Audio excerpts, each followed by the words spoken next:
Hey everybody, this is Cheryl and welcome back to my channel. Today is Friday, October 17th, 2025, and this is Flosstube number 10, I think. And it's been a little while since I've seen you guys, and life has gotten away from me, I guess you could say. So I just want to say thank you to any returning subscribers. I also want to say thank you to any new subscribers that have recently subscribed to my channel, and I really appreciate it. And if you are new here, if you hear my dog, just gonna get that out of the way. There's a dog here and there's also another kid here, so she's being a dog right now and smelling everything. Anyway, I would just like to say thank you to everybody, and also if you're new, please consider subscribing and liking and sharing with your friends and all of the things that you do with the YouTube channels. Also, stay tuned to the end where I have my book talk, because I'm going to be sharing what I'm going to do for my Christmas Advent season. So that's something fun. So it's not stitching related, it has to do with books, but I wanted to share that, but that'll be in the book talk section of the video. So and the other announcement has to do with a fellow Flosstuber and friend. Her name is Tammi Clevenger. She's here on YouTube, and she's also on Instagram as Leopards and Lace XOXO. She does a lot of really cool finishes and stuff like that. So if you don't follow her already, you should do that. But the reason why I am bringing her up is because her church was targeted by arson, and it burned to the ground pretty much. There was nothing to save. And it's in San Angelo Apostolic Church, and they have a GoFundMe to help them rebuild and get them back on their feet and everything. They do have a place to worship in the interim while they are rebuilding, but I mean, it's a devastating loss. So if you are at all interested in giving to that community and to Tammy's home community, I guess you could say, the link will be below for the GoFundMe for her church, and it goes directly to the pastors there. So yeah, so I just thought I'd mention that because it's terrible. It's a terrible thing that happened. And so Tammi is a wonderful, wonderful lady, and she's so kind and generous, and it just breaks my heart for her and for all of her fellow churchgoers that go to her church. And so anyway, I just thought I'd bring that to awareness so that everybody could, if you're not aware, maybe reach out to her. Like I said, her Instagram is Leopards and Lace XOXO, and she's here on YouTube as Tammi Clevenger, Tammi. First things first, today also, my notes are here because it's been a long time since I filmed, so there's a lot to share. A lot of quilting things, stitching, all the things. And I'm not even going to share everything because I have so much going on. So anyways, okay, so I'm going to share some previous finishes. I have two previous finishes that I finally got out after I opened up my, got my house all decorated. Currently right now, it looks kind of sparse up there, but that's because one of my finishes I have right here normally. So you'll see that in just a second. But first things first is a previous finish, and this is called Let's Get Smashed. It's a freebie by Barefoot Needle Art. I checked on their website, and I don't know if they got a new website, but it's no longer there. Because what is listed on the free pattern is a different website than what shows up now. But this is a freebie. I stitched it on, I think, I think this is a 32 count. I'm not entirely sure what color it is. I stitched it a while ago, like 4-5 years ago. And I think originally it had the jack-o'-lantern with the black eyes and nose and mouth, but I changed it to be yellow. And then also the black letters, I think was originally in DMC 310, and I changed it to their sparkly metallic thread that you can kind of hear it make scratchy sounds. It gives it a little bit of shine, but honestly it wasn't worth it to stitch on this, to stitch with that kind of thread. But if I were to do it again, I would probably choose a different thread, but it's cute anyway. And then I have this little jingle bell that's jack-o'-lantern, and I put this on my Halloween tree. And I think this fabric here is Priscilla's Pretty Plaids, which I think is going out of print. So if you're interested in that fabric, I would suggest getting some sooner rather than later. So that is that previous finish. And the next previous finish I really like. I really love the finish. I'm really happy with how my finish turned out. So it jingles because there's a bell. Okay, so let's talk about this, shall we? So this is what I call my Mill Hill Halloween wreath. And what it is, all of these individual Mill Hill ornaments. These are all from the 2020 line and are still available. So your local needlework shop should be able to get them for you because they're still available through Witchelt, which is the distributor. And this is all 6 designs that came out that year. And I finished them onto this, it's a grapevine wreath that has like some sparkle and glitter to it. And I think I got it at Michael's, and they usually every year they have a version of that. These little pumpkins right here, those are from Dollar Tree. They still have them around Halloween time. These are picks from Michael's, and I thought they were so cool. I love the candy corns. This is the only time I like candy corns, is when they're fake like this. Or when I stitch them. And then I have a jingle bell, and you can hear that. And I think all of this ribbon was from Dollar Tree at the time. So, and every year they have new types of ribbons and such, but so here is my Halloween wreath, and it's so fun. I love it. Obviously they're not put on equal, but I don't really care. So yeah, and my sister stitched a few of these for me. I think she stitched that one, the cute, that one, and I think she did the hippie pumpkin. Oops, this dragonfly is upside down. Oops. So you can see that. And they all came with beads and this little charms on all of them. So they all have like a little gold charm, which are super cute. So yeah, this is a great alternative finish for doing the ornaments, the Mill Hill ornaments. If you don't have a Halloween tree, or if you don't really want to make them into ornaments, this is a way to do that. And how I finished these was I put a piece of felt on the back, and I attached, what did I do?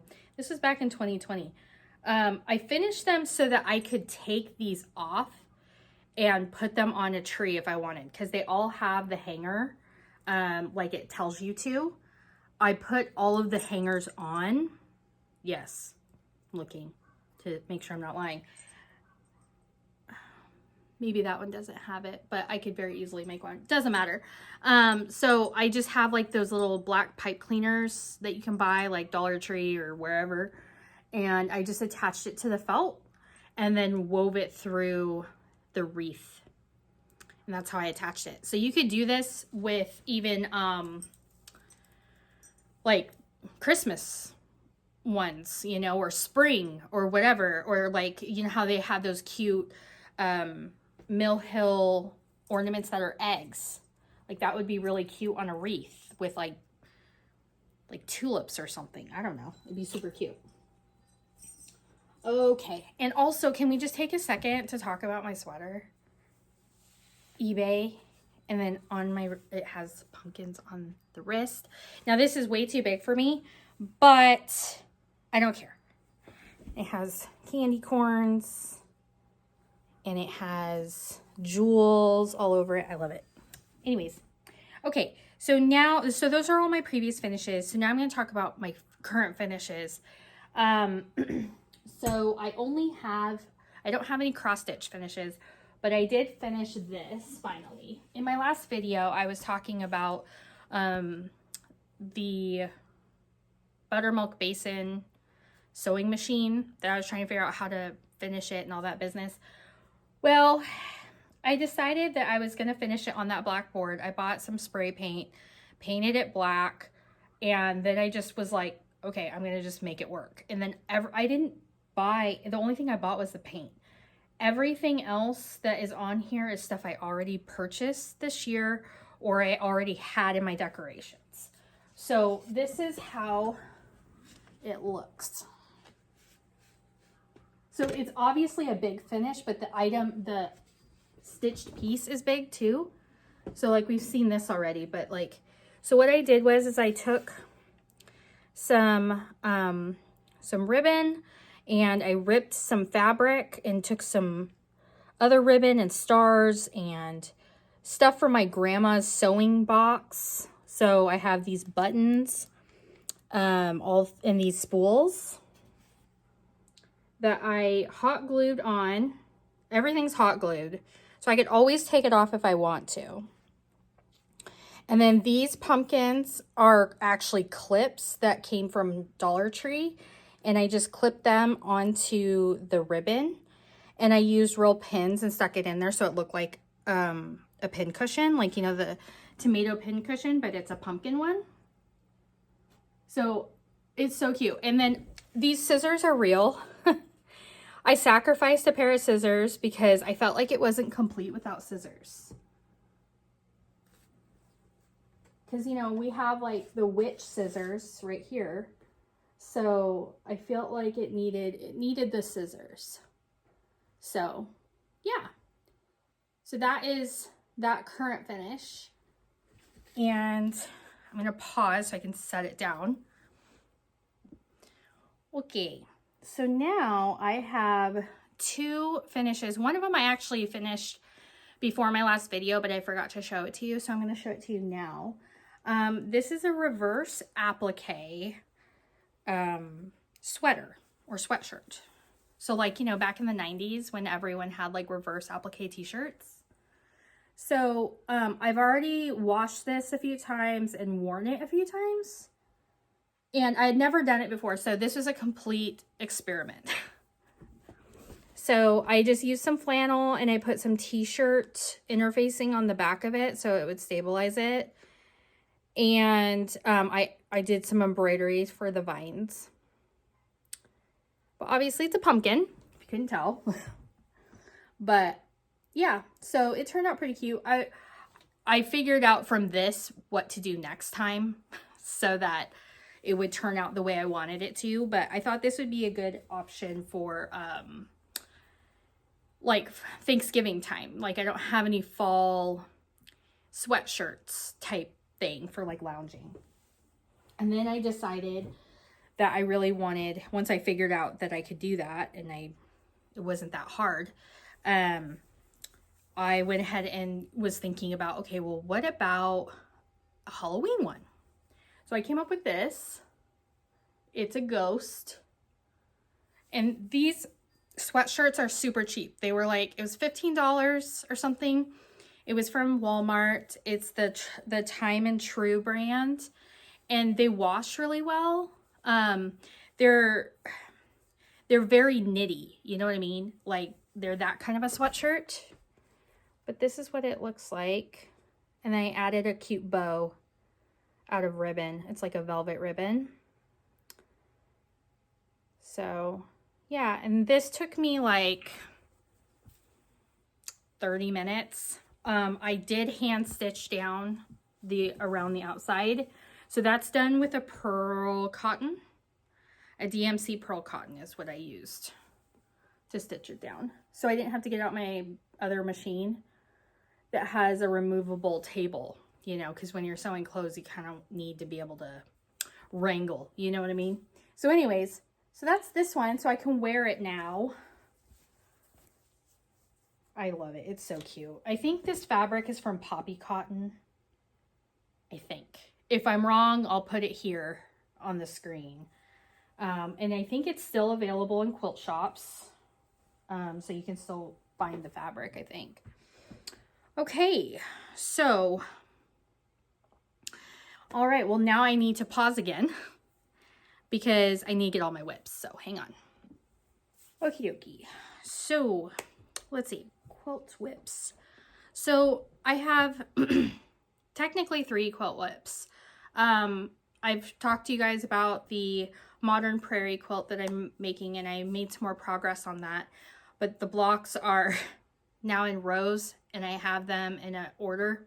So I didn't really want to take them apart so that you could see the progress, because it still doesn't look like much. It looks like units and blocks in some rows. So yeah, and my dog's now very curious what I'm doing. So the next thing I'm going to show you, so this is actually a whip that I started last year, but I forgot because I didn't put it in a project bag. It just was sitting in the box. So my friend Nina gave me this Hocus Pocus cross stitch kit, and because I like the movie Hocus Pocus, the first one. The second one, not so much. But it comes with floss and a little like hoop and all of that stuff and some Aida, but I didn't want to use Aida, so I actually had some fabric that I got out of a Black Needle Society box. It's a 32 count Be Stitch Me called Quick Quotes Quill. It was out of a Frogwarts box. It was from year 4. That's what I remember. But I think that, I don't know if it's part of their regular line anyway, but it's an acid quill. Acid quill. I don't know. But it's like a neon. It's very like similar to Monster Mash. If you get a dye lot of Monster Mash, this is more green than purple. It's very mottled. You can see that there.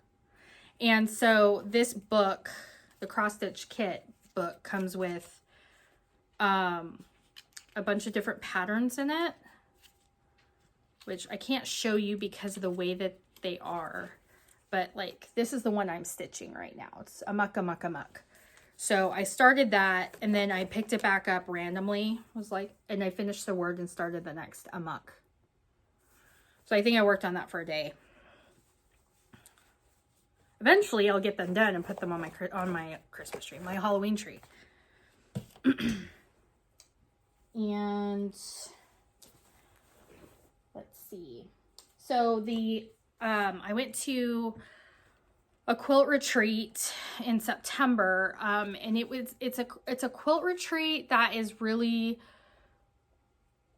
like, let's use that term a little loosely, because it's not like I went to like primitive gatherings and had everything, you know, where the food is available and all of that sort of stuff.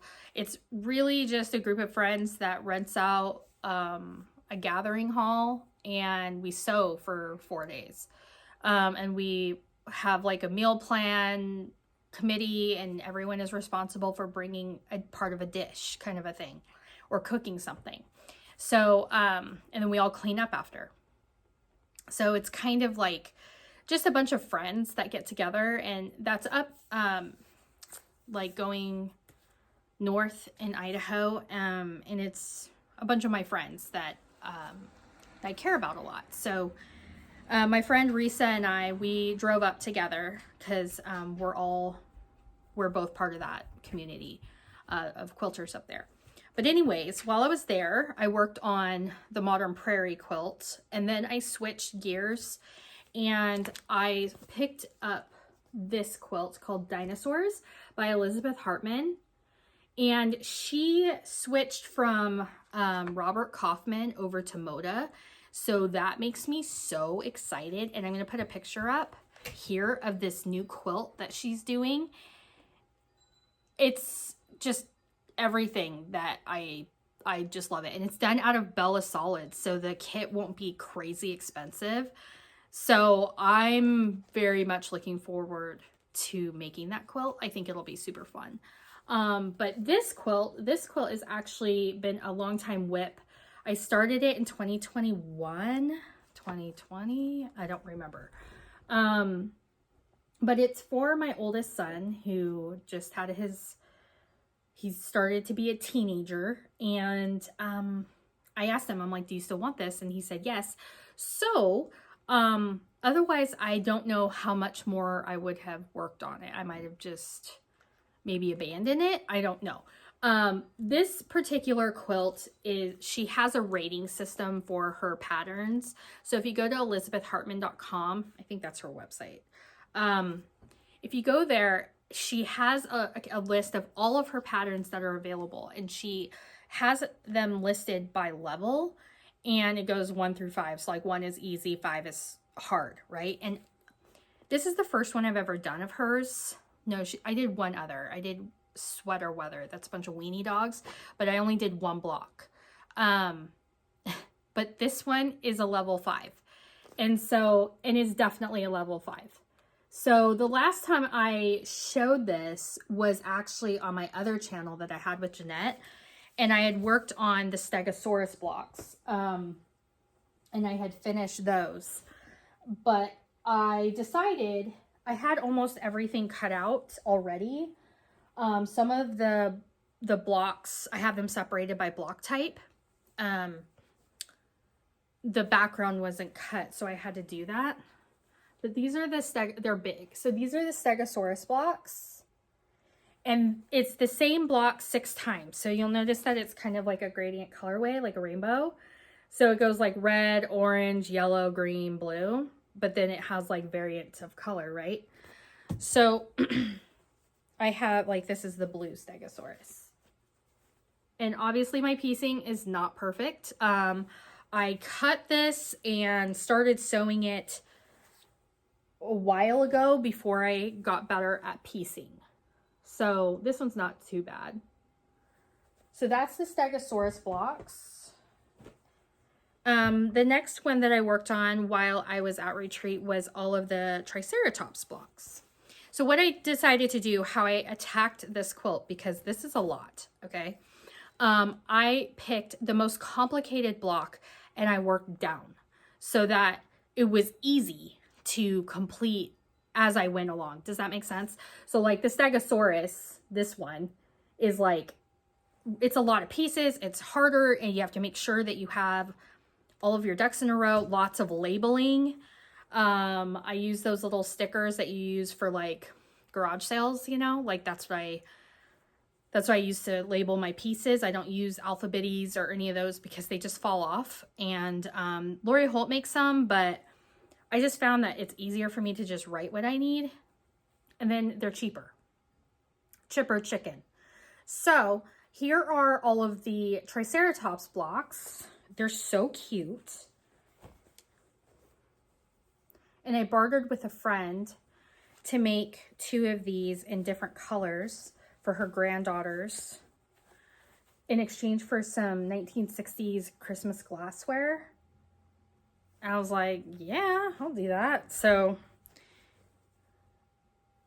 it's like yellow, green, and then green, green, and then blue. So stinking adorbs. I love it. And then the last one I was able to complete, I pretty much worked on this block on the last day of the retreat, and I had also had to help make breakfast. So I had probably 5 hours of sew time that day before we had to start breaking down. And, you know, to not, you know, for meals and stuff like that too. So, so this is the Brachiosaurus. Is that right?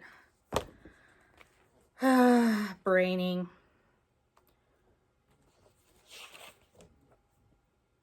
Yeah, Brachiosaurus block. I knew it. I just, you know, brain, right?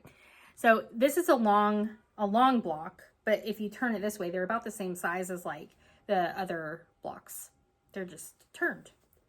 So, see how this is the orange. And I had the plants, like all of them have a plant or two. And I had already completed the plants when I first started this quilt. That was the first step, was to make all of the plants. So I did that. Now, one of the things I will say when you are dealing with one of these quilts, follow her instructions, okay? This is not one of those quilts that you can just slap it together and hope and with a prayer and maybe it'll come together. Like, that's not how these quilt blocks come together. Like, she is a press open and it's for a purpose. There's a reason she has you do that.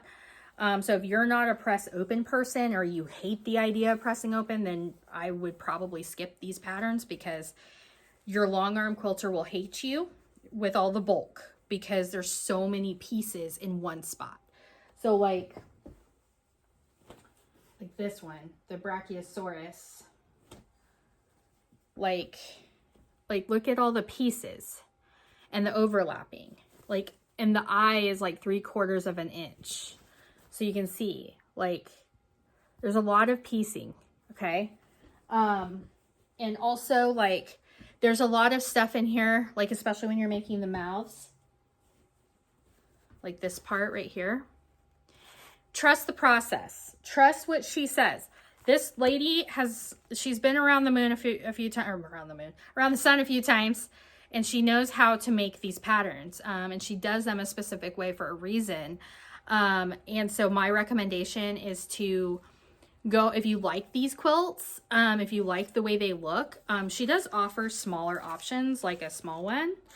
But if the piecing is more intimidating, my recommendation is to go to her website and look at some of the ones that kind of look like they're bigger. So like the last one I have to do for this quilt is the Tyrannosaurus Rex.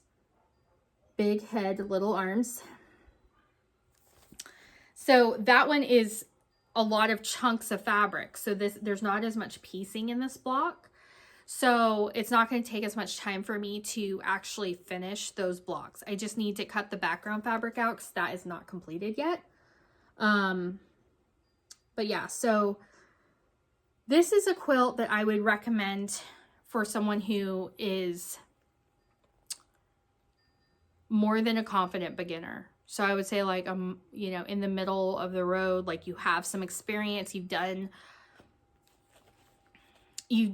smaller pieces, or you've made quilts that have more intricate pieces, more pieces per block kind of a thing. Then I would say, yeah, you might be ready for one of her patterns. I would say a confident beginner, but I'm one of those people also that if you don't know that it's hard, you don't know that it's hard. So my recommendation though is I would hate for someone to see this quilt and be like, oh, I want to make that, but they don't know how to do the steps. And then they're frustrated and they have this giant quilt that they have cut out and they don't know how to piece it, or the blocks aren't coming out right. So that's why I say, like, I would go to her website and just look at some of her other patterns and see if there are any other patterns that are easier or have a level rating that's like 3 and below. Then those ones I would start with. I didn't start with that one, and I can tell because the plant blocks, I could tell. And my friends were like, Cheryl, you seem frustrated. I'm like, I am. I'm frustrated with like 3 years ago me who made these blocks because my piecing is trash. Like, and I'm not going to redo it. You know, I had fabric to redo it, but did I want to redo it? No. And I'll just make it work, you know? But yeah, that's my recommendation for those quilts if you're interested in them. Yeah, but on to the next whip. That was a lot of talking for one thing, sorry, but that's kind of complicated. So cross stitch wise, I had some secret stitching that I'm doing for Christmas that I can't share because there might be an individual that would watch this and then they would know what they're getting for Christmas. So I'm not going to share that. So I'm sure you understand. I will share pictures of it after they're fully finished, and like I will put them either on Instagram or like the next Flosstube that after they've been gifted, I will share the photos of them and all the details. But yeah, I can't share it currently because then it would spoil surprise and that's no fun. So in the last video, I had announced a SAL that I have done horrible with, and I don't really know why. So my SAL is Spooky Hollow SAL, and there were a few of you who did join in, and thank you so much for joining in. A few of you finished projects, and that's the goal. That was awesome, and I'm so happy that you guys joined in with me and used the hashtag and everything. And my piece that I was working on was called, sorry about that, the dog was about to bark. So for my SAL, I'm working on, also because of the barking, I was getting hot. So anyway, wardrobe change. I was working on Sleepy Hollow by Cricut Collection, which is awesome. And I actually stitched on this for quite a few days, but then I realized I was off. Like when I had originally started it for 12 by 12, I had made some kind of a counting error. So I had to like rip out almost everything that I had already done and start over. So the amount of progress I have is not as much as I actually stitched, which is annoying, but oh well, it is what it is. So I am currently working on the center, which is the bridge. And I am stitching this on 36 count Almost Rain by Dames of the Needle, and I'm stitching with one strand of floss over 2 threads. So that's where I am on my Spooky Hollow SAL. And like I said, I was working on Christmas presents, and I felt like I needed to get those done because Christmas will be here before I know it, and then I won't have the gift I need, and then that would be sad. So I needed to turn and burn on that, and I'm near completed on that, which is awesome. So I had to sacrifice a little bit, but I did take this to baseball last night. My oldest son had a scrimmage, and so I took this to baseball and attempted to try and count while I was there. And then I realized that this was definitely not the right project to bring when I have to count a lot. And also because it's, well, you can kind of tell, like, you can see it here, right? Like, but when you're stitching this color is ghosty on there. And so your eyes, like, don't see it well. And I didn't bring my light with me because I was relying on the sunshine, but apparently that wasn't good either. And I think part of that was because I could see through it. Like, you know, I could see through the stitching, and so that kind of also messed with my eyes. So anyway, so my plan is to try and work on this some more before the end of the month. Because, I mean, it's the 17th, so I have quite a few days still that I could get some progress. So I'm hoping to do that. But I'm not, I don't know. We'll see. I do also have a new start. And that will end up being the last of my whips. Let me get, oh, bad Flosstuber. Have the pattern. Put that away. So I am stitching Patriotic Alphabet by the Scarlet House, and I am stitching this on 32 count linen in the color Dune by Atomic Ranch. 2 strands of floss over 2 threads. And I am stitching this as part of a stitch along that you might have seen online called Scarlet House CK Sal. And this stitch is going to be in memoriam of Charlie Kirk because that was sad. So this is a way for me to stitch to help my grief with that and the sadness that I felt. And so, yeah, so also I'm supporting Scarlet House because she's an amazing person. And I plan to steal my friend Nina's idea and change the color C and K to a different color. Since it's meant to be stitched for him. So it's supporting 2 things. It's supporting Scarlet House as a designer, and then also a memorial piece, I guess you could say, for Charlie Kirk. So that is that new start. And I started that, what day? I started that on the 16th. I almost forgot. I don't know how I could almost forget this, but I almost did. So my last almost finish, it's a quilt whip that is a Lori Holt quilt called Cozy Christmas. I think I might put a picture of the finished quilt up because I think by the time I get this edited, I'll be able to have a photograph of the finished quilt. But I'm going to show you as well as I can what it looks like. This is a pattern that is from 2016. And it is using her Cozy Christmas fabric line that is mostly out of print now. Some shops still have it. It's hard to get all of the SKUs. There are some SKUs of fabric that are discontinued by Riley Blake. So you'll have to have some things that are not the same as the original, but I don't care. It's all the same. And I custom quilted this. Hang on, I'm trying to turn on this light here. See if maybe you can see it a little better without so much of a...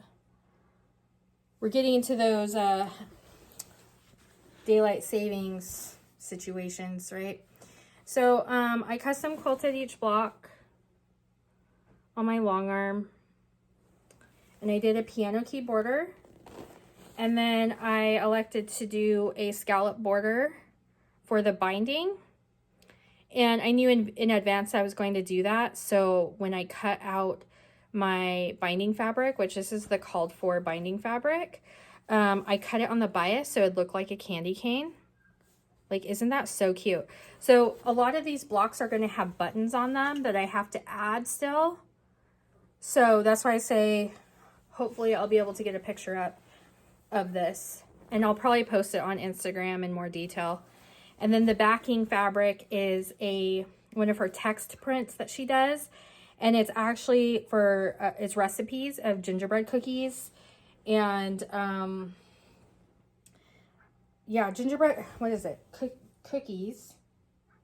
Gingerbread man, gingerbread cookies, ginger man cookies.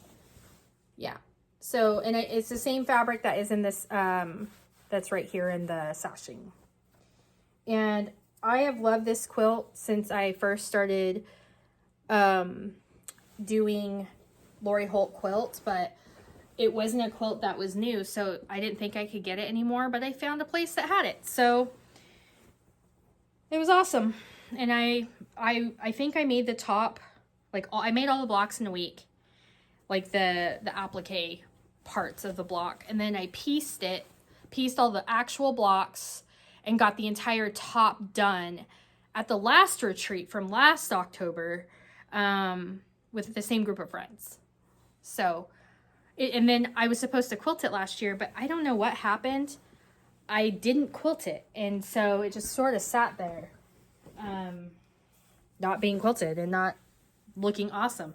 So now I have it, and it's ready. It's going to be ready for this year, and that's pretty darn exciting for me. So anywho, while I was at Quilt Retreat, which again are my friends, it's just a bunch of friends getting together, and sewing, and it's not like a bring your cross stitch kind of a retreat. It's everyone has a sewing machine. So, it's one of those kind of a retreats. But let's see. While I was there, there was some stitchy kindness that was given to me. So I'm just going to share a little bit of that. I'm very blessed by the friends I have, and I know that I'm blessed by those friends, and I cherish those friendships. I cherish all my friendships, but you know, I've known these ladies ever since I've been in Idaho, and they embraced me fully, and they care about me. And you know, it's hard to find that and have people actually care about you without having an agenda. So I hold on to those people. And obviously I have friends that are closer to me, that live closer to me, that I share those same things with. And you guys know who you are. But one of the things we got as a retreat attendee was one of these Ort holders. So you like attach it to your table, and it just hangs there, and you just put your, you know, spare like trash threads or whatever. And you can use this for cross stitch too. And we got to pick out what color we wanted. So really pretty fabric. And then we could choose a bag. Look at this awesome fabric. And it's a cute little like bag tote just to bring like something to stitch day, whatever. It doesn't have like super long handles, so you can't wear it on your shoulder, but that's okay. No worries. And then inside there was, everything has gotten kind of messed up, but it says, no, my quilt is not finished, and I'd appreciate it if you'd stop using the F word in my sewing room. So like if you had a sewing room, you could frame it and hang it up. And my friend Grandma Karen gave me a bunch of buttons. And there's this cute little stamped bag that says, I bled for this, because look, it bleeds. Is that funny? A lot of the ladies up there, they're funny. And this is a, what do they call it? Like a, you know what it is? A tape. A tape thing. Brain isn't braining. This is like a little lanyard thing. And a lot of people use these to put their scissors on, so that they never lose their scissors while they're trying to sew. And then I also got a patch, and every retreat there is now an embroidered patch. And what is this? I think this is just a guide for needles. Yeah. And then there's like a little like brush to clean your machine, and some snacks and stuff like that. And this is like a little scrubby thing to get like loose threads. And this is handmade by a friend. So so those are things that I got from from attending the retreat. And like you pay money to go toward like the hall being rented and stuff. And also like we do charitable works like through the group in general. Like charitable groups get like a donation from us. And then also while I was there, my friend Vicky, I had brought her fabric from my stash that I knew she would want, and something that, cause she likes to make things to sell. And so I thought that there would be some panels that I owned that I'm never going to use. And so I thought that she would be able to make them into quilts and sell them and make a good profit, because she's not paying much for it, right? She didn't pay for the panel, and I know she has tons of fabric. So she won't have to, it's more her time that she's paying for. And she had this kit that a friend had given to her, but said, if you don't want it, you know, share it with somebody else. And I was like, oh my gosh, that's so cute, you know? So it's a J. Recker Frisch called Friends. It's called Snow Sweet Advent Quilt. And this is what it looks like on the back. And I love the way that it looks, just like this. But what it's actually meant for is an advent. So it has this panel of felt in like a gingerbread color. And you're meant to like whip stitch them together and put stuffing in it. And then you put it in each of the pockets. So each one of these squares right here is only, it's only sewn on 3 sides. So they're like a pocket that you stick the day of December in. And so I thought that was super cute, but I'm not going to make it that way. I'm actually going to turn around and make something with these for my friend Vicky for her grandson instead, because I won't use this and it would just sit there and that's no good. So as a way to thank her also, like I'm going to do something with this that she can spend time with her grandson with, who's barely 1 year old. And so by the time I get it to him, he'll be at that age where this kind of stuff will be fun. So my plan, because there's more than enough fabric in here to do my plan, is I am going to, this is what it looks like. So I am going to actually make it exactly, so it looks just like this. And I'll just do the math to figure out how big of a piece of sashing I need to go around each block. So this right here, so a lot of J. Recker Frisch has a lot of panels. She has a lot of panels and a lot of like themed fabrics. So this is one panel that's in there. And then these little blocks are also panels. And it's like, pretty sure there's 2 of each. Yeah, there's 2. It's like, it's a repeat, which is fine. Hopefully my dog won't start barking again. So I'm not going to make it exactly like they say to, but there's enough fabric for me to do the plan that I want. And when I told Vicky about that, she's like, I think you should have this quilt. I think that you need to have it because I'm not going to make it. And I think that you would get more pleasure out of it. And I'm like, wow, thank you. The plan is to make it how it looks, but not how it says to. So I am going to work on that. And it's what I like about it is that it's not ultra Christmassy, but it can be both. It could be Christmas or it could be winter. So I thought this would be a good quilt to have out in January when we have snow. So yeah, and I already found fabric that is part of the line because this is from 2020. So the fact that this quilt kit exists somewhere and the fabric still exists, that means that people actually really liked it. So, and actually kept their order. So, because we all know what happened in that year. So yeah, so that was a Stitchy Kindness friend gift, which I really appreciate, and I hope to start that soon. And then I have something that was gifted to me by my friend Risa. She's one of my really, really good friends. And she gave me a quilt top. Which her piecing is always perfect. And she's so generous, and she'd made 2 of these quilts in different colorways, and she didn't know what she was going to do with the second one, but I had said that I admired it. I thought it was so pretty. And she was like, oh, wow, okay, you know, and then the next thing I know, it's sitting there at my table. And I was like, what are you doing? And she's like, well, it's yours. And I'm like, what?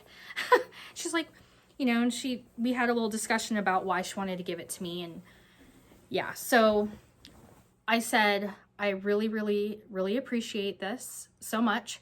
So I said, please let me quilt your version, and then I'll quilt my version, and then we can sit down together and bind our quilts together. And she's like, sold. So that is the plan. That's going to be the next quilt that's on the long arm. So this is from the Autumn line by Lori Holt. It's from the Quilt Seeds. And she made one that had the white pumpkins, and then she made one with orange pumpkins. Obviously, she gave me the one with orange pumpkins. And I just thought it was so pretty. And so when I get it fully quilted, I love this fabric. I love it. When I get it fully quilted, I will share the whole, like a picture of the whole thing with you guys so you can see it. I was like totally just like, I was like trying not to cry because it was really nice of her to do that, because quilts are not cheap and Lori Holt fabric is not cheap. And so I know what this cost. And so I know how much time it took her to make these. And so I'm so grateful for her as a friend. I appreciate her so very much. And so thank you to my friend to do that to me, for me. I mean, I know that she didn't make it with the intention of giving it to me, but that's beside the point. Like, she didn't know what it was going to be for. And then she decided to give it to me because I admired it. Because I wasn't going to make this quilt because I didn't have the patterns. And so it wasn't something that I was planning to make. A train. That's a noise I don't hear all the time. Anyways, so that is my Stitchy Kindness, which is like a lot of Stitchy Kindness. A lot of Stitchy Kindness. So I think what I'm going to do is I am going to share some possible plans next, because then I'll talk about haul, which isn't a lot, and then I'll go into book talk. So I'll do possible plans and then haul and then book talk. Okay. So let me reset.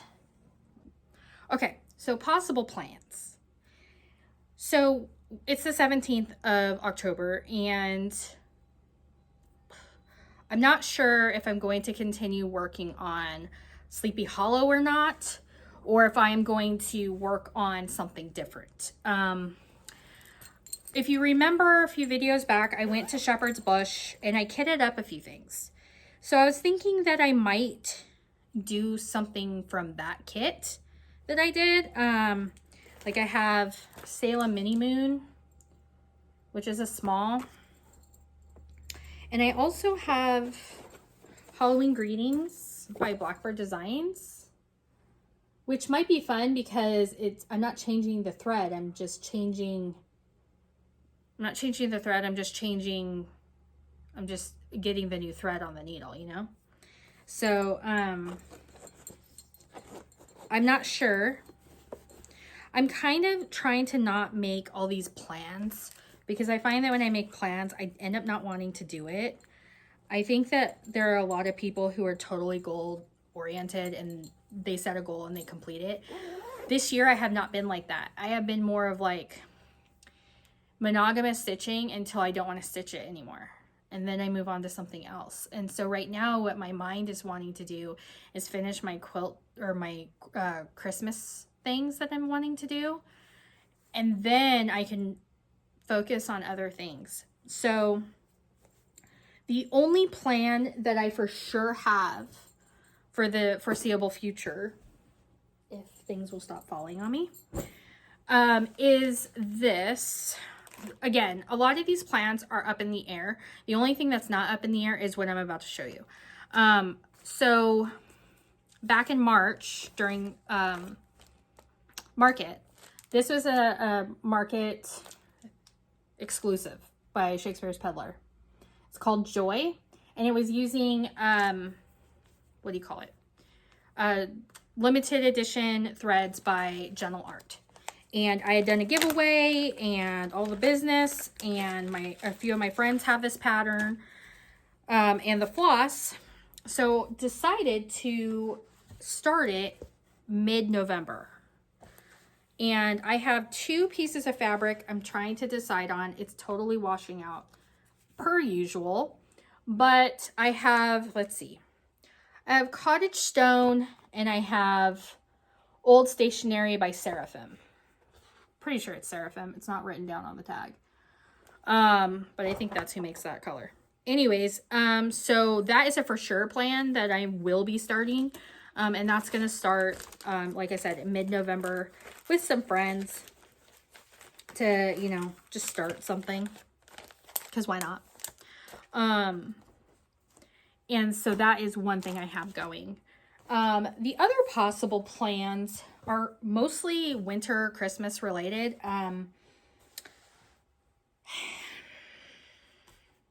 So I have like Christmas and winter whips that I wanted to share with you. And the reason why I'm sharing them is because I have an idea about possibly doing the Kia B A Stitching Christmas stitch along that she's doing, where you watch Hallmark movies or Great American Family movies that are Christmas, and then you rate them and you stitch along while you're watching the show or the movie. Now, I don't know if I'm going to watch all of these, but like I might watch Christmas movies instead, because I am not above watching a Christmas movie in March, okay? I mean, you keep Christmas throughout all the year, okay? So I was thinking that I might do this, and so it got me thinking about my Christmas whips, and I've been wanting to not stitch fall or stitch Halloween anymore. My brain just totally shifted, and you know, when that happens, there's nothing you can do, right? Like you're having to just like force yourself to work on something, and I don't want to do that. So I do have this pattern. It's been a whip that I've been working on. It's the December Weigh-In by Stitching with the Housewives, and I've shown this recently as a whip that I was working on. And so I might pick this back up and work on it some more. Maybe get it done before December, and then I can FFO it and put it on the scale. The other whip that I have, because I don't know if I'm going to start anything new besides Joy. I think I just want to work on my whips, because I have some great whips in my opinion. So I kind of want to work on those. That is not it. Hold on. It's in here.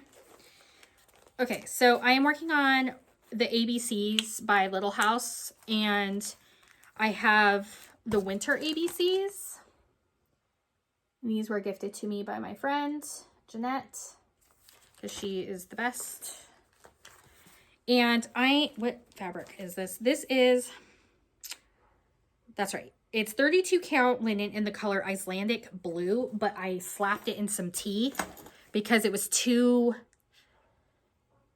bright. It was too something. And so I was not feeling it. And I think why I had stalled on this was because when I had started this, I was wanting to stitch it as charted, but then Diane Williams from Little House and Classic Colorworks, she released a new color called Caroling, basically inspired by her mother, who passed away. And I was like, oh, I really want to use that color. So I had placed an order with a shop, and I bought a few other things because I didn't want to just have 2 skeins of floss in a package. And literally they sent everything but the floss, which is the whole reason why I placed the order in the first place. And then I had to wait another 2 weeks for them to actually get the floss back in stock. And so I was a little pissed about that. So it kind of stalled my progress on this. But that's how far I am right now. I did eventually get my floss. Here it is. And I just think the color is really pretty. I think originally it calls for ribbon red. Am I talking licorice red? Licorice red, which I think is like, it's kind of pink. So I thought the caroling would be way cuter. So I have this to work on. And this is stitched with 2 strands. So I'm able to do loop start with the DMC color because I decided to not use the overdyed color, which I think is Snowball or something. I was like, yeah, I'm not doing that. So I'm doing the loop method for the white. So that is that one. And I also have the new one that just came out, the farmer's farm stand. What is it? But that would be a new start. Let's see, what is this? Farmer's Market. That's the one that came out this year. So the next one I have is when I started at Stitch West a couple years ago. And I have this in my screen door needlework bag out of Lori Holt fabric, which is literally this is the border fabric from that quilt I just showed you. Isn't that funny? But look how freaking cute this is. Oh my gosh, it's so cute. I love it. Anyways, so I started while I was there, I started this pattern called Snowballs for Sale by Lori Holt. And I am stitching it on her vintage cloth in the color burlap, and I think it's 10 count.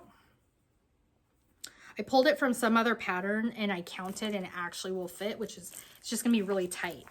But I'm finishing it myself, so I don't care. So that's how far I have. This is the scarf of the snowman. So that's how far I am. I thought a Lori Holt stitch should go in a Lori Holt bag. So, and they Screen Door Needleworks was there and she had it. This dog, man.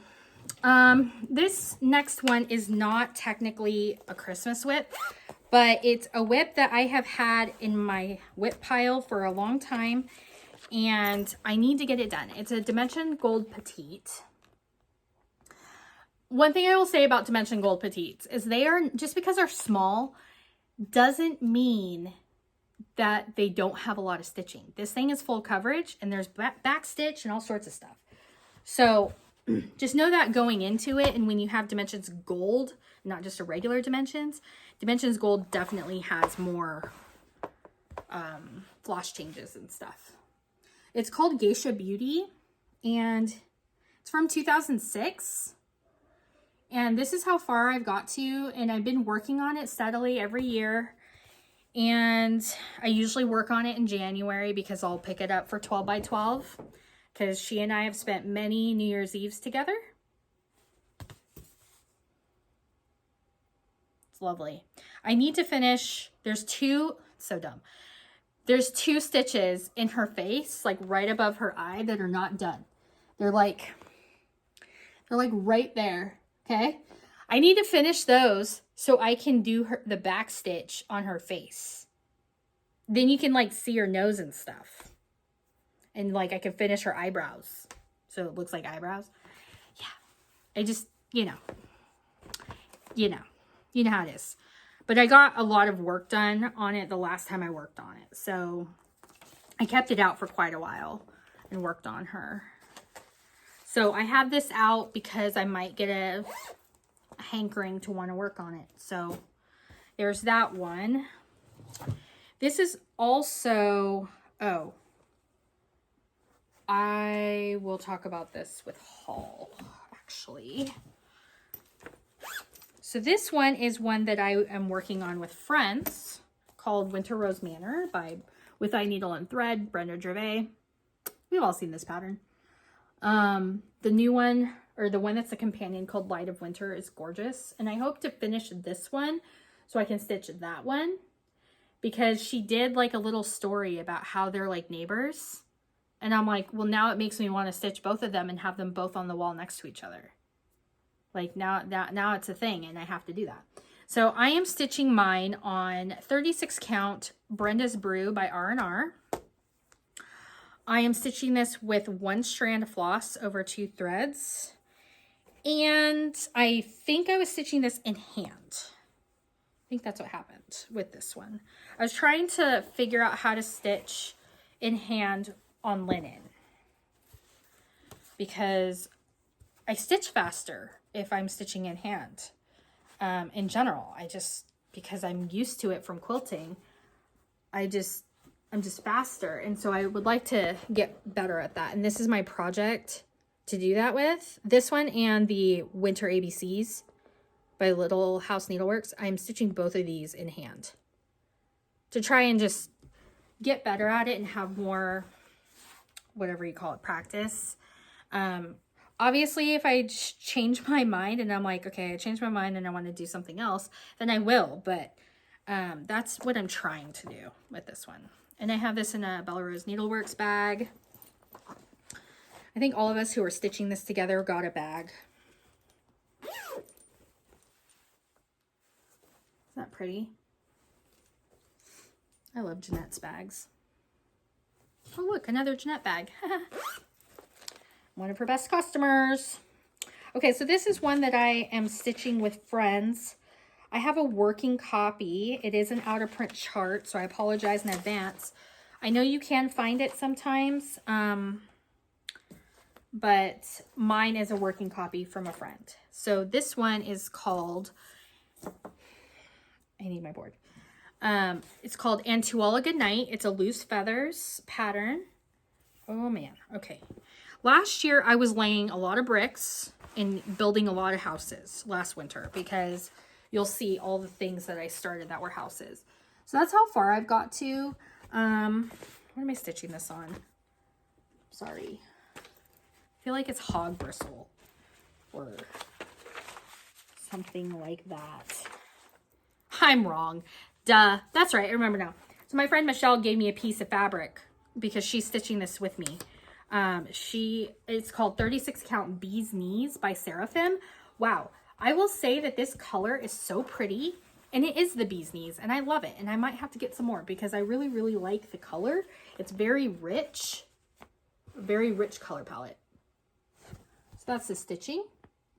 And I am stitching this, one strand over 2 threads. So I think I got, yeah, that's what I did. I started in the center and I started working on the roof. So this is what it looks like. Again, this is a working copy. So I started in the center, because right below that top center window is like this garland of fruit. And so I didn't want to start with that. So I started with the windows. So that's how far I got to on that one. Because I'm losing my papers. Hang on. So it inspired me seeing Kia's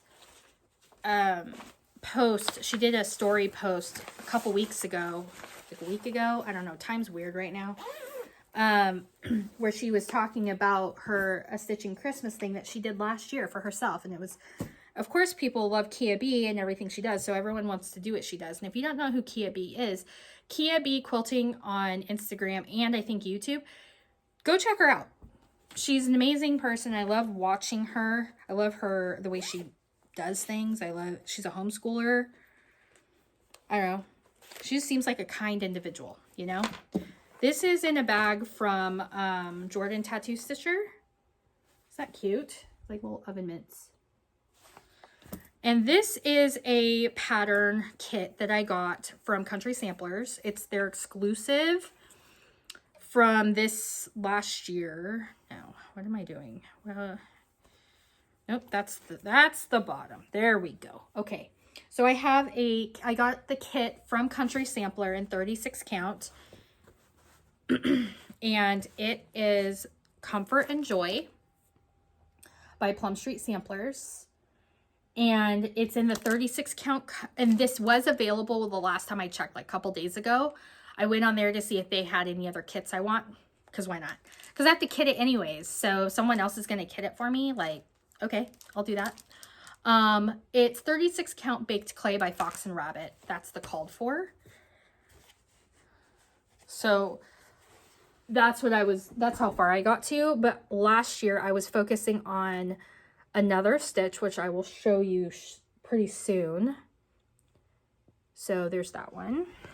But I want to get more progress on this. Because it's just so pretty. I don't know. I like it. I've been building a lot of houses this year. And last year. The end of last year too. A lot of windows. It's okay. So this next one is not necessarily Christmas, but it's one I want more progress on. And it's a Downton Abbey theme.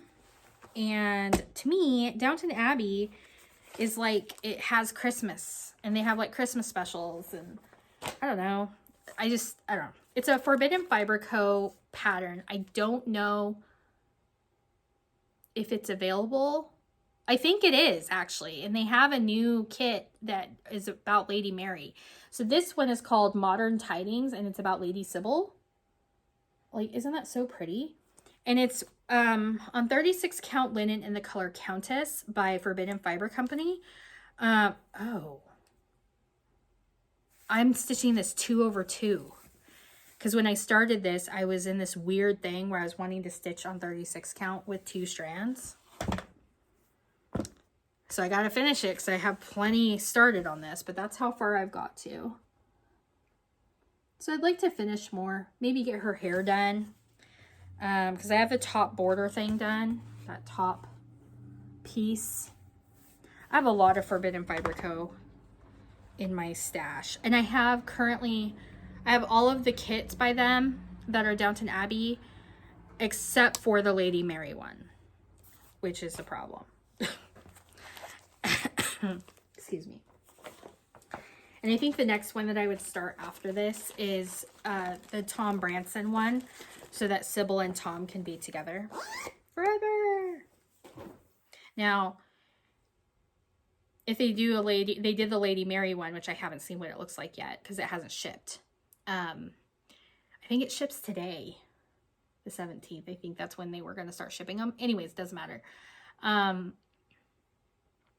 if they did one that was Matthew, like Mary and Matthew, like, please tell me I'm not the only one that thinks that, okay? Help a sister out. Okay, so the next thing that I have that is also not Christmas, but it's a whip that has been, like, I'm doing the, what are these called? The word plays by Brenda Gervais. So, the last time I talked to you guys, I said if I didn't get it done by the end of August, it was going to be put away, and that's true. But we're in October now, and so I kind of don't care that I'm working on another, I don't know, my brain's weird. So I might just get this one finished. This has, oh my word, hold on. Being a bad floss tuber again. Hang on. So this is how far I've gotten to, which is the bottom section where the schoolhouse is. But I only went as far as I could. So there's a little bit more left on this side because I started in the center. And I think what I was doing was I was going to go up and start the tree. I think that's what my plan was for the next time I picked it up. I mean, it doesn't really matter where I start. Oh wait, I already did start. Is that where it is? Oh no, I'm starting, it looks like the teacher. Oh, sorry, that was pattern. The teacher, right? Or maybe it's a student. No, that's the student, sorry. The girl student right there. That's what I had started. I started on her feet. So that is that one. So if I finish my, because today's Friday, tomorrow I plan to take the rest of my Christmas stitching and work on that at baseball because we have a game tomorrow. So and that's portable, like really portable. So I might take that, or I might take this one and work on it some more. We'll see. Let's see what else is in here. This is not what I wanted in there. That is not what I'm talking about either. Okay, so the last one that I have more Christmas whips than this, but these are the ones that I actually feel called to want to actually work on. This one is called Winter Moon. We've all seen them. As Spring Moon and Winter Moon started. I don't even own Summer Moon yet. I don't even own it. And then Autumn Moon, she said that she sent to the stitcher to be stitched. So hopefully we'll get that relatively soon, because I know a lot of us have been like literally chomping at the bit to get it to complete all of them. But this one I got also as a country sampler kit, and it's with 36 count Saltbush. Make sure there's no bad words. No, okay. So what I worked on was getting all of the mortar and the windows and the door in of the house. I wanted to get that part completed before I even attempted doing the roof. So my plan next is to work up and start the roof here, like it's right here, and then get the next windows in. So like do the outline of the roof, right? And then get the windows in. And then that would just end up being fill-in, right? So I could take that to Stitch Day and work on it as like a fill-in project, right? And then also, because I wanted to get up to the bunny and the moon. So that's my plan for how I'm going to work on this next. I worked on this a lot instead of working on the other one, the Comfort and Joy. I really wanted to get more progress on this one because I really, really, really love this stitch so much. So that is my plans for things I'm going to work on. And I'm probably going to do New Year's Eve 12 by 12. I know that not everybody does it anymore, or they do like their own version, and I do my own version. Going into this year, so New Year's Eve of this year, I did this. So these were the projects that I worked on. So I worked on Sleepy Hollow, like it was a restart. I started Frogwarts. I did Next Door by Heartstring Samplery, which I gifted to my sister for her birthday. I did March Wordplay, Talk to Me Goose by Dirty Annie's, and To Be Thankful by Country Cottage Needleworks, which that was toward the end of the night, and so I was getting tired, and I made a ton of mistakes, so I'm going to have to rip out everything that I did. Isn't that awesome? Anyways, so my plan is for New Year's Eve 12 by 12, my plan is to look through all of my kitted projects that are patriotic and pick a few to start to work on for this upcoming year. What is this? The whatever that word is. The 250th birthday, let's just say that. So my plan is to work on a few of those and get a few of those started. Because I have a few like patriotic whips that I have in the wings, but like as whips, but I don't know if I want to work on them. I plan to also UFO quite a few projects because I don't want to work on them anymore. And I'm not, it's just not something I want to work on. So I feel like, why am I holding up a bag and all this floss and fabric if I'm never going to stitch this, right? That makes no sense. So I'm probably going to be UFOing and unkitting quite a few projects. And when I do my whip parade, you know, at the beginning of the year, like everybody else does, my plan is to just, you know, explain, okay, that's no longer a whip kind of a thing. It's a UFO. But anyway, so I will be doing New Year's Eve 12 by 12, and I'll just do a combo like I normally do, where it's a few new starts and a few whips. Geisha Beauty will be in the running because she always is. So yeah. So now we are going to do haul. And if you have stuck around this far, you're amazing, and I appreciate you. Okay, let's do. Uh-oh, thanks, Phil. So I got this kit from a shop near me. It is a Tilda kit from the Merry Little Christmas, which I have heard is being reprinted. I don't know if that's true. It would be really stupid if they didn't, because it sold out so fast that people didn't have enough time to even know that it existed before it was sold out. So, like, you had to know that it was coming and pay it and like know where to get it, like who's carrying it before you, like, that's what happened with me. I asked the question, are you carrying this kit? Can I pre-order it? Can I do that? Like, before I knew it was going to be gone, you know? So what I'm talking about is this, it's called Dear Santa. And this is a printed copy because all of the Tilda patterns are free patterns. But it's using the Merry Little Christmas fabric line by Tilda, which I don't want to take everything out of the kit. But yeah, super cute. And then I have some of the buttons because you use buttons all over this.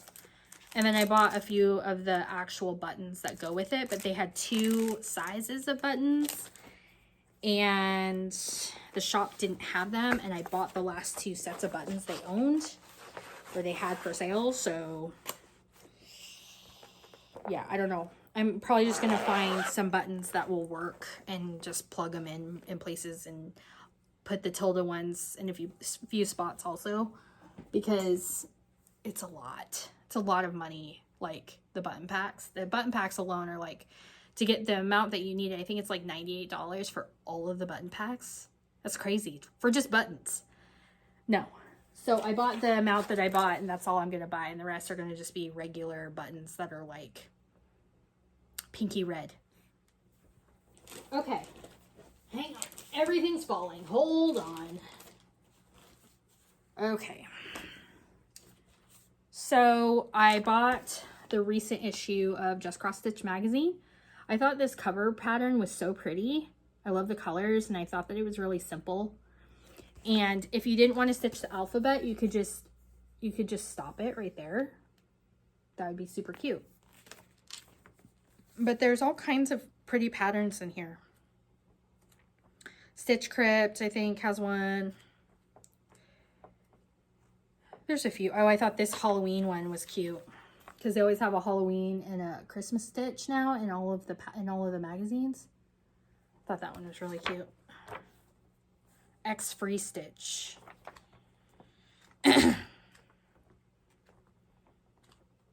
Yeah, there's a few. Oh, and then this is the Nature's Journey one by Sprouting Lupine. So this is the autumn section of that stitch. Really pretty as I'm ruining my book, but that's okay. Now, something I forgot to share with you. I don't remember if I shared it or not, but this year, I was part of I did the Downton Abbey box by Black Needle Society. And it came with this pattern called I Am a Custodian. So this is part 1 of the stitch. And then the pre-sale or whatever, or the pre-order, I don't know if I don't think it's still available for you to buy the box. I think the pre-order is done. I'm not sure. But I decided to go ahead and sign up for year 2 of the box because I just know myself, and if I said, oh, I don't really want to do year 2 because I didn't really care for the box that much. I liked everything in the box. The only thing I didn't really like was the size of the project bag. If the project bag had been bigger, and hopefully they will correct that, and hopefully they'll understand that if you're going to have an 8x11 pattern, you need to have a bag that's at least that size. You know what I mean? And my dog's trying to bark again. So I did sign up for years 3 and 4. So that's the second box. And that comes out in next April, I think. So I need to actually start my Downton piece and actually get it started so that I can continue on. But, you know, another thing I purchased was fabric. It's starting to get dark, so I apologize if the light's weird. I purchased binding fabric and backing fabric for the quilt my friend Risa gave me so I can quilt it. So I bought that. Also, I bought a project bag from Red Velvet Quilts, Carrie. I'm sure you all know who she is because her Flossube's awesome. So I thought this was a really cute stitching bag, and I love the keychain. Her prices are great too, honestly, for what you get.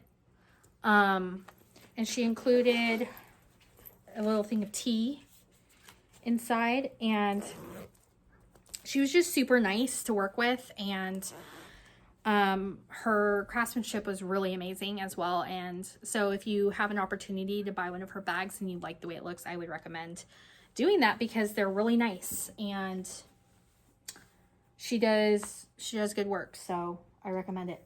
Another thing that I got So this is all from Bella Rose Needleworks. Now, a lot of this stuff, this is, again, like 2 months worth of stuff. So I know this seems like a lot.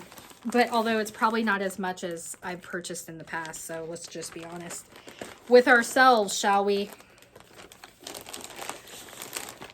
Okay. So I'm part of her Needle Minder of the Month Club. That is the Flamingo Toes. And let's see. So this is the September. Yeah, the September Needle Minder of the Month, which is a cute apple theme. Like quilty apple theme. And this is the Needle Minder. So cute. And it came with the DMC.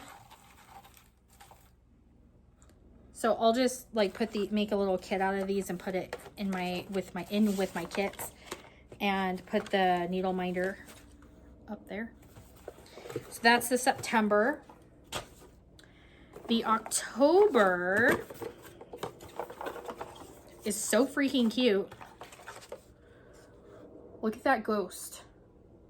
It looks like my thing. I swear I didn't try and make it be the same.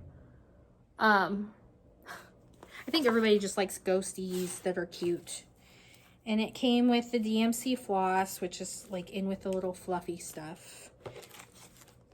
And then that's the Needle Minder. It's so cute. I love that. Freaking cute. I'm looking forward to the Thanksgiving or the November one. Hopefully it's like a turkey or like something funny like that. Or a pilgrim, or I don't know, something like that.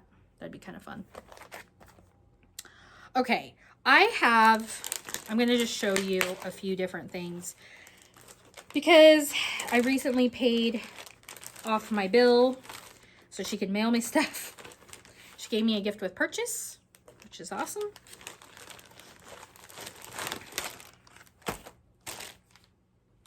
Okay, so I have 3 months worth of Belsois. So I have, this is the August colors, which are so pretty. So they're the colors Rosebud, Butterscotch, and Herb Garden. So these are Belsois silks. So pretty. I love those. Okay, so that's gorgeous. September Belsois is also gorgeous. Oh my word in heaven.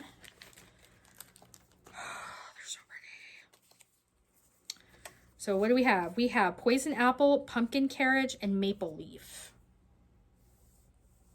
Those are very September, very fall leaves, right? And I haven't even looked at the Octobers yet because everything was packaged still. Oh, that's cool. It's very Halloween-y. So these are the October colors. Briar Patch, Lasagna. I think that's how you spell lasagna. Maybe it is. I don't know. And Beach Grass. Maybe I'm just uneducated. That's possible. So this is what we got. Look at those colors. Those look very like prim Halloween. It looks like this. That's crazy. So those are all the Belsois that I have. And I ordered Autumn U. Look at that stinking cute finish by Primrose Cottage. I mean, let's be honest, all their stuff is cute. These are, oh, this is, so that part of this is Needlework Marketplace, and part of it is just like stuff that came out. So this is one of the things I ordered. I only really ordered 2 things that were Marketplace. One of them I already showed, no, maybe it's 3 things, because this is technically Marketplace. Doesn't matter, like 2 or 3 things, which is not a lot usually for me. I usually get more. Counting Puddles, Lindsay. She's amazing. She was just featured in a magazine. It was one of the, it's not just Cross Stitch, it's like called Cross Stitcher magazine. I think the one that's like the English one, the British one. And then these are some new patterns that were released by Paulette. Miss Pilkington's Cottage, a companion to Red Bull and an Odd Bird, which is the other one that it looked like a roll. I didn't care for that one. I like this one better. So I got that one. And this is Happy Birthday USA. Hello. Well, I'm going to have to do this one. Oh, Odd Bird. Oh. So Odd Bird is this one. So the Red Bull was that the third chart that was released at that retreat. So I might be doing this birthday one because isn't that cute? And this one was a marketplace one by Madame Chantilly called Halloween Flight. This is a much clearer photo, so I'm going to show that. I know there was kerfuffle with the printing for these.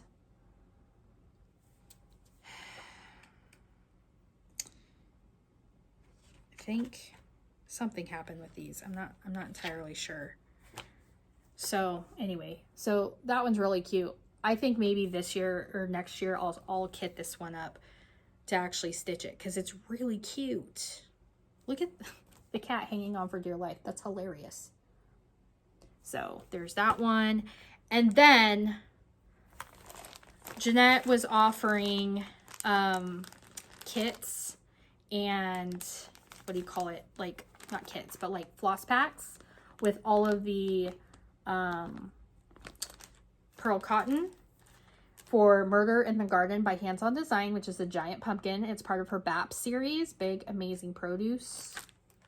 Big Awesome Produce. And I also elected to get the pin mini to go on the top. So that's all from Jeanette. So the last thing I purchased was from Grace Notes Fabrics. I purchased a yard of Kirk in 36 counts. And this was in honor of Charlie Kirk, something that they did with their company. And then I also have a piece of 32 count in the same fabric color, Kirk. And I'm probably going to be stitching one of the two patterns that I really liked. This one is by Sweet Wing Studio called For Charlie. And then there's another one by Thread Milk Designs, which I'll put a picture of it because this is just the pattern. It's called The Truth Shall Make You Free. The Truth Shall Make You Free.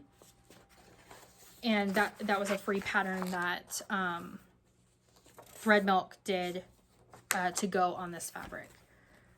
So I'll probably start that and like kit it and start it as part of my patriotic starts and stuff. Okay, so I have book talk. So book talk, I'm going to share the books that I read, the books that I am currently reading, and the acquisitions of books that I have, and I'm going to talk about my Advent that I am doing that is a book. So the first, these are not in order. Actually, let's do this. I finished the book Emma by Jane Austen. It's a great book. Highly recommend. I'm going to make a pile of books here. That'll be good. Let's move Edna out of the way. I also read the short story Sleepy Hollow by Washington Irving. It was a great story. It was like 30 pages. I recommend reading the actual story. I also mentioned in the last Flosstube,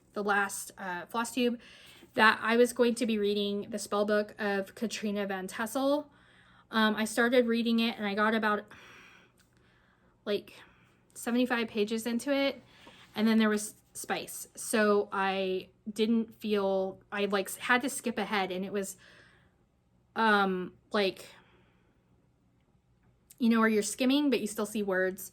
And so I skimmed ahead and I got, it was like 2 pages that, like 2 full pages of spice words, which for when you read a romance, it seems like, I don't know, maybe I just don't read that much spice. So that was a lot for me. And then I read the next few pages and I just didn't want to read it anymore. So I'm giving this away. The part I read was really good. I really enjoyed it until it got to that part. Then I read, this book has been on my TBR since it was published, and it was published, golly, 2015. It's called Black Widow Forever Read by Margaret Stoll. Really good book. If you like action, Marvel character, like superhero type, like espionage, that kind of stuff, or you like where it's from different perspectives, this book is a really fun book to read. Zero spice, but it was super fun to read. And I bought it when it was brand new in 2015. And it's been on my shelf ever since then. I decided to reread Sunrise on the Reaping by Suzanne Collins, because I just keep wanting to reread it, and it was just as good the second time, if not better, because you pick up more stuff the second time you read it. I'm looking forward to that movie coming out.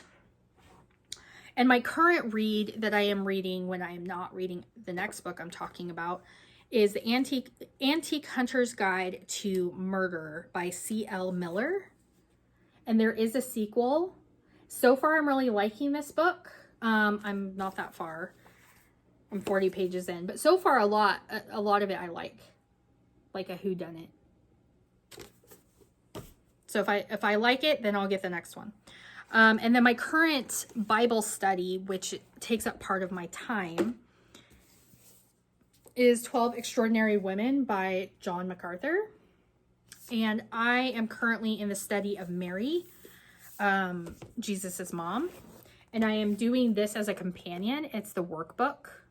And so like you answer questions regarding it. You read different scriptures and stuff like that. So when I am not currently, because you read this part first and then you do the workbook, and that takes up 5 to 6 days for you to do the workbook portion. And so when I'm done reading this and I'm just doing Bible study out of this, then I'll go back and read this. Does that make sense? So that's what I was kind of doing.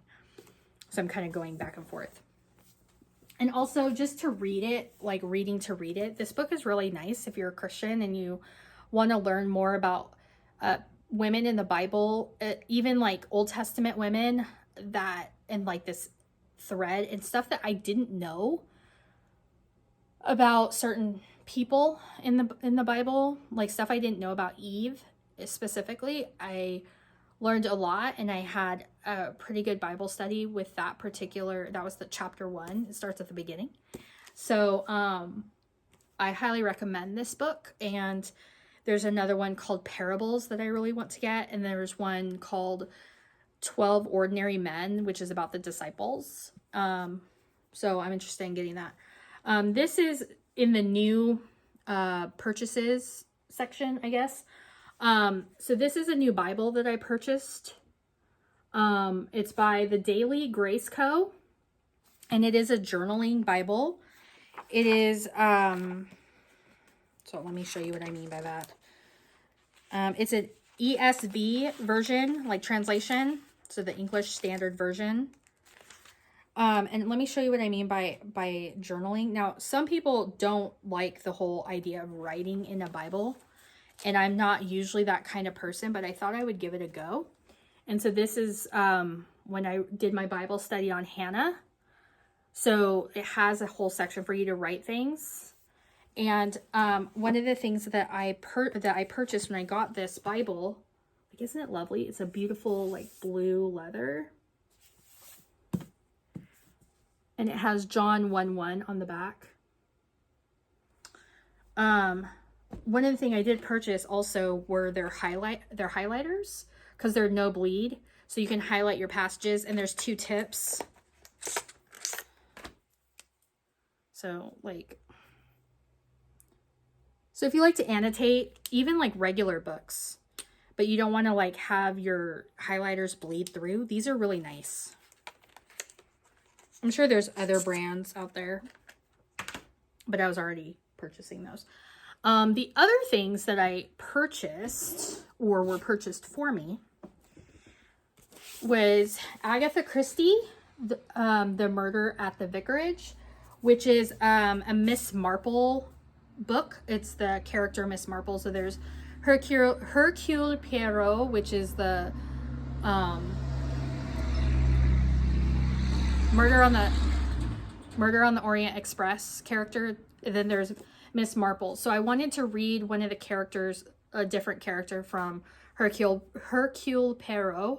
So after I finish the Antique Hunter's Guide to Murder, I'm probably going to read this book so that I can read that before Christmas, before December, because then in December, my book that I'm going to read for fun, I know this sounds really bad, especially when you see what it is, it's Hercule Poirot's Christmas, a Holiday Mystery by Agatha Christie. I bought this used off, it's basically new, like, look at it. Like, I bought this new off of Thrift Books for like $4, not even. So, I wanted to read this during like December, like, 'cause I thought that would be fun. And then if you remember way back in like April or March, April, I think, after I came home from Arizona, I had talked about stuff that I had received for my birthday. And one of those things was the box set special edition of Twilight that my sister purchased for my birthday. And it came in the mail. It's so good. If you're a Twilight fan and you love the lore, then you just, I don't know. And I know that there's another edition. It's a 20th edition, 20th anniversary edition of Twilight. I think it's 20th. Yeah. Where it's like beautiful, like green sleeve with like a hardcover book that goes inside and it's green.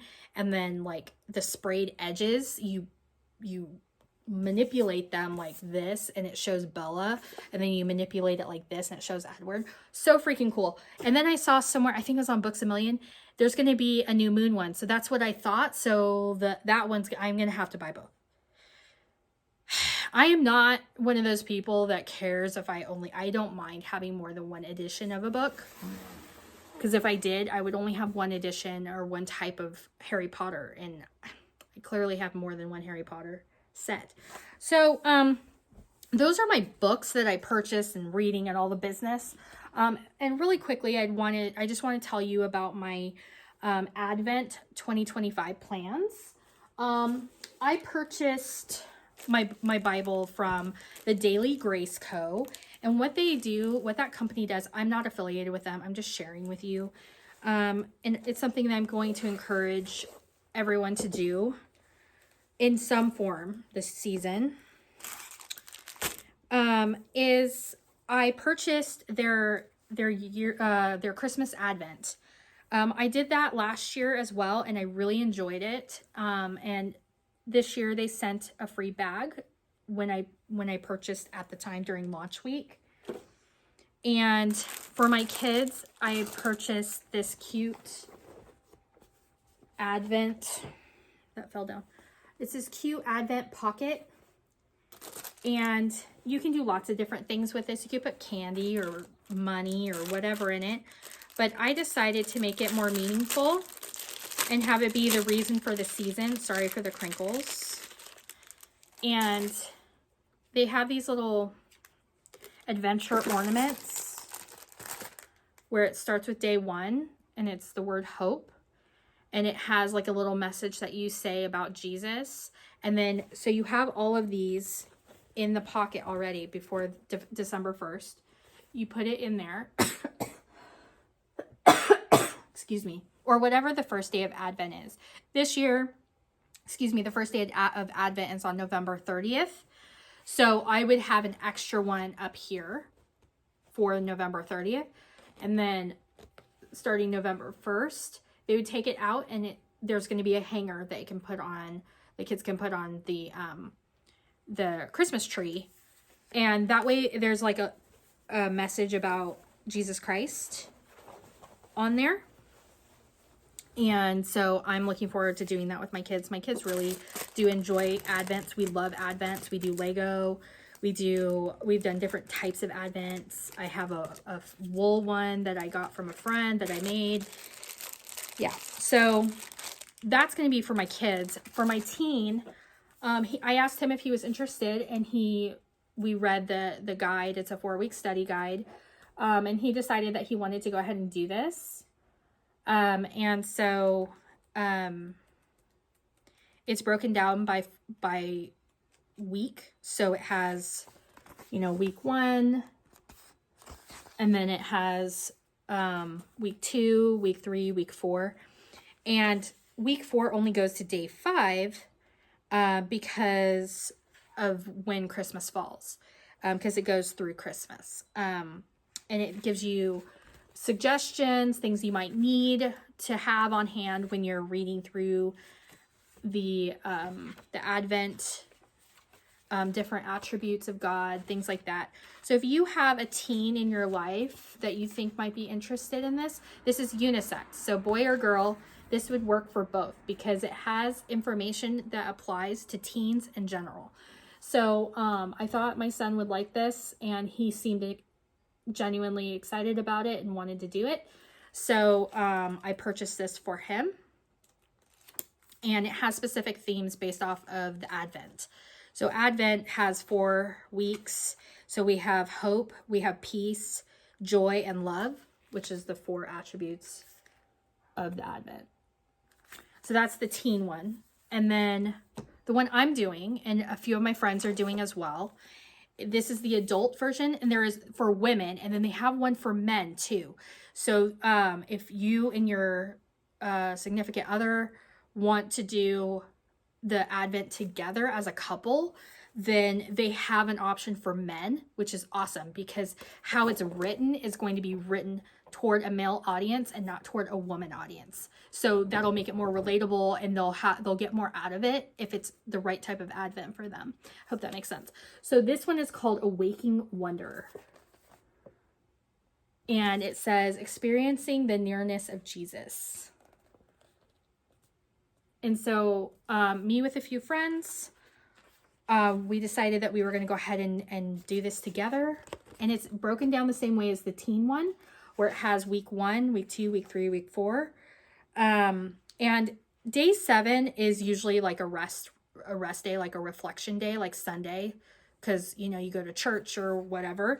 We do church at home sometimes. So it has the same kind of thing, attributes of God. It has timeline of scripture. It has information about like different definitions of the creation, the fall, redemption, restoration, etc. And then just a whole thing about the invitation of how to do the Advent and how to do the study. So it gives you instructions on how to do it. And then it has also a memory verse card that you can tear this page out and cut it out and put it somewhere meaningful that you see every day to help you remember the scripture.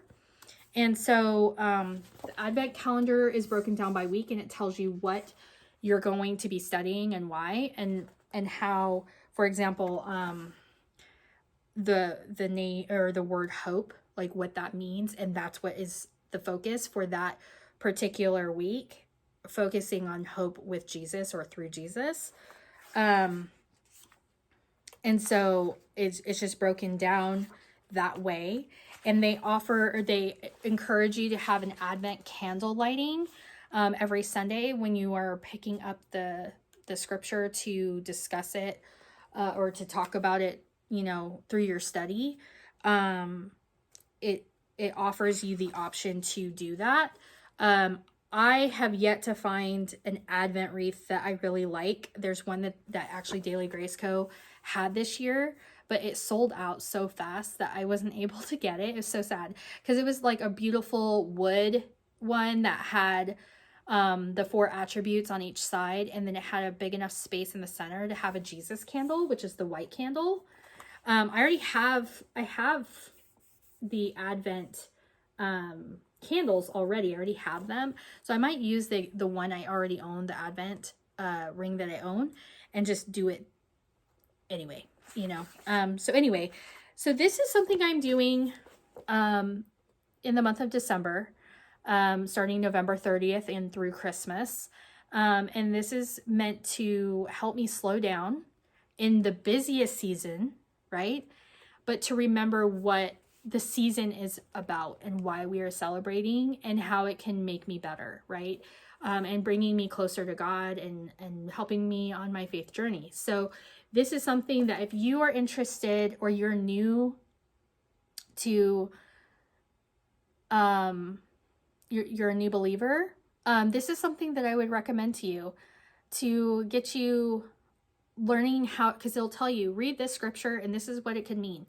This, how might this reflect on that, and how can that relate to you? So this might be something they have. Daily Grace Co. has a bunch of different types of Bible studies based off themes, books in the Bible, holidays like this. So they'll usually have one for Advent, and they'll have one for Lent during Easter time. So they'll have like a year in the Bible. They have a few different ones. So it helps you to focus on a specific area of study within the Bible to help you understand what it means and to help you like grow in your faith, because it encourages you to pick up your Bible and look at scripture and then study what the scripture means and then have an understanding of it. So then you can like apply that in your own life. I hope that makes sense. So I would encourage you, if you have never done an Advent like this before, it takes 20 to 30 minutes a day. And I know that that seems like a lot, but I think that it's important to remember why we are doing it. I try to set aside time in the morning to do it, but sometimes I just don't have time in the morning because mornings are busy, right? So sometimes I do it at night, or if I have time in the afternoon before dinner, like time to start dinner, then also that's when I'll do it. I'll have a quiet moment after homeschool, the kids are playing or whatever, before we have our other activities, and I will sit down and for 30 minutes and work. It's like 20 to 30 minutes. My John MacArthur one, if you don't want to start here, that's a really good one to try as well, because it's based off of, if you're a woman, it's based off of women in the Bible and explains the meaning of their story and stuff like that. So, but if you are interested in this, I'll try and remember to leave the link below for where to locate this. It's the Daily Grace Co. The Daily Grace Co. And like I said, I'm not affiliated or anything like that, but I thought that I would share this with you all to encourage you to incorporate this into your life in December, to remember why we're celebrating at the end of December and why we are why we have the life we do, and be grateful for what we have, right? It helps us to remember and reflect and to be humble in our life, right? Which I think is really important. And I try to live that way. I'm not always successful. I'm not perfect. So, but I would encourage you, if you are at all interested in this, to pick it up. And they have beautiful Bibles. They're not just like this one. They have other ones too. They have plain ones, they have study ones, or buy one off Amazon. If you don't have a Bible, check out your local church, and I'm sure someone will give you a Bible. I have 3. I have a NIV version translation that was given to me when I was a senior in high school by a family friend that I still use daily. I compare it to this translation when I don't fully, because this is a more accurate translation. And then I also have a CSB translation, which is from She Reads Truth. And that is less accurate translation than this one is. But if you're going to choose a Bible, my recommendation would be an ESV or an NIV. That would be the route. But if you're a brand new believer, a CSB would work really good, because it kind of takes the language and makes it so it's more readable. So if you're a brand new person to the faith and to learning about Jesus, this would be a great way for you to, a great Bible. And I got mine from She Reads Truth. It's a beautiful rose gold. It has tabs. They also do Advents. Advent, what do you call it? Like this, but it's just a different brand, different translation. And they have their own theology, whatever you want to say. But I have this Bible. I've used it a lot. It's beautiful inside. It has illustrations. It's a study Bible, sort of. It will have information about 1 Samuel, for example, or it have maps. It's a beautiful Bible inside. I recommend this for new believers if you're just getting into Bible studies. And She Reads Truth also has an Advent. So if you're not wanting to do this Advent, but you're interested in the idea of an Advent workbook, She Reads Truth also has one, and I'll also link them below. So I use this Bible. I use my NIV version, which is right there. That's why I keep pointing. And my new one that I just purchased, which is an ESV translation. And I compare the different translations to make sure I'm understanding all the words, which helps you understand, right? So I hope you found this last section valuable, and if you stuck with me, I really appreciate it. And if you have any questions at all about this, please reach out to me. You can reach out through Instagram. I did get rid of my business Instagram because I closed my business. So if you want to reach out to me on ShareBear0607, that's my Instagram handle. So if you want to follow me on there, you can message me there. Sometimes it doesn't notify me when I get messages or comments on YouTube. I don't know why. So if I don't check it every day, then sometimes I don't see that there's a message. So the best way to contact me is through Instagram, through direct private message, or you can email me below, stargarnetstitchery@gmail.com. That's my email. And you can email me any questions that you have about this. And I hope you consider it. I think it brought a lot of value to me. And yes, it was hard to stick with it because busy time, right? Trying to fit everything in, right? Sometimes I would do it during my lunchtime. Like when I'm eating lunch in between lessons or whatever for the kids, I would eat my lunch and do my Advent because that's when I had time, you know? So I hope that you'll join me. And if you do, please reach out and let me know that you're going to join. That'd be awesome.